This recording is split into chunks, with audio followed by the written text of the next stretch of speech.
Guys welcome to Jonali blog. আৰু আজি আমাৰ ঘৰত মানে এটা আজিৰ পৰা নতুন মেম্বাৰ এটা আহি গ'ল।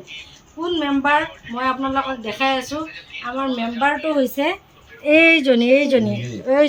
এইজনীৰ নাম মিমি। ৰাখাই নাই এতিয়ালৈকে, ৰাখাইজনীৰ নাম আমি এতিয়ালৈকে ৰাখাই নাই, ৰাখিম আৰু ন আমি ৰাখাই নাই। এতিয়া মানে আনিছোঁ আৰু নতুন মেম্বাৰ এইজনী। এতিয়া ধুনীয়াকৈ গাখীৰ চাখীৰ খুৱাই ল'লোঁ। আজি প্ৰথম আনিছোঁ যিহেতু, আৰু কালি মানে বঢ়িয়াকৈ চেম্পু টেম্পু কৰি গা চা ধুৱাই দি দিম। মুখখন দেখাই দি আছোঁ। এয়া মিমি, এইটো হৈছে নতুন সদস্য। সদস্য বাৰু ইয়াতে থাকক। আৰু যিহেতু আজি ফেঞ্চিত গৈছিলোঁ, আজি কেইটামান বস্তু আনিছোঁ। কি বস্তু আৰু আপোনালোককো দেখুৱাই আছোঁ।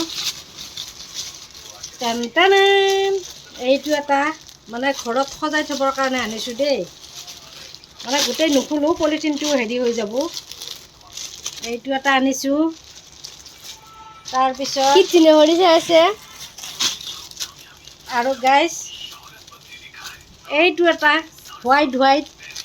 হোৱাইট এটা আনিছোঁ। তাৰপিছত আৰু এটা আনিছোঁ মেকুৰীটো, এইটো এটা আনিছোঁ। কেনেকুৱা লাগিছে আপোনালোকে ক'বচোন। তাৰপিছত আনিছোঁ এইটো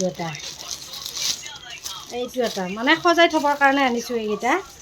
আৰু মানে আমাৰ ধুনীয়াকৈ আমাৰ মিষ্টিয়ে ধুনীয়াকৈ চাই আছে। মিষ্টি নহয় মিমি।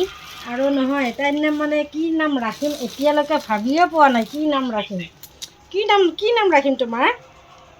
এইৰ নাম মিষ্টিয়ে ৰাখিম নে কি? আপোনালোকে কমেণ্ট কৰিবচোন বাৰু। এইৰ মানে কি নাম ৰাখিম, কোনটো মানে বেছি ভাল লাগে আপোনালোকৰ কমেণ্টৰ ওপৰত এৰি দিলোঁ দেই। আপোনালোকে যিটো মানে ভাল মানে নাম ৰাখা, তেতিয়াহ'লে আপোনালোকৰ মতেই মই ৰাখিম।